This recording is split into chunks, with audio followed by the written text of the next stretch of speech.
I got another question from Greg in Houston. Another Greg, who's also from Houston. Um, he says, I'm an avid scuba diver and instructor. As a diver, do you feel that your scuba training or experience has had a direct influence on your level of preparedness for spaceflight? And have a safe journey. Well, thanks a lot for the question and the good wishes. Absolutely, completely.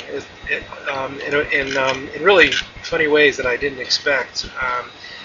It's also the same thing for spacewalk training. We do that training underwater, in Houston, and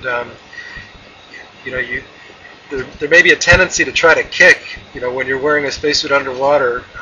Obviously, it's not going to do any good up here, but it certainly has made a big difference in familiarity with that environment for training.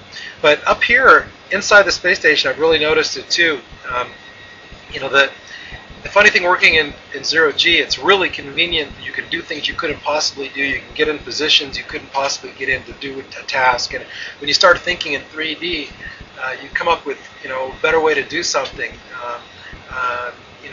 It's good if you can keep that in mind and allow yourself the freedom to do something a different way. Because up here you have different options for doing the same task.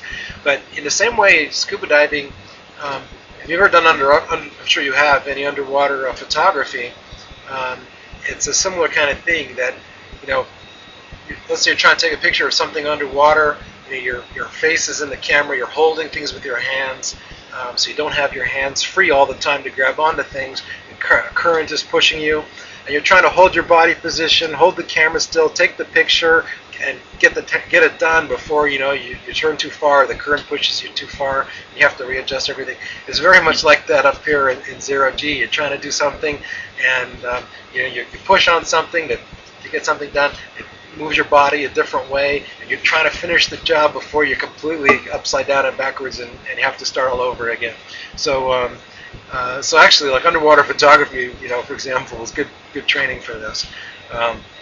But it is really neat too. Also, I think scuba diving, you're used to different orientations and feeling comfortable, maneuvering in different orientations, and so I kind of already felt comfortable with that, floating around here. Although I think the adaptation up here happens really fast, and floating up here is awesome. It's even now 3 months into it, it's a blast.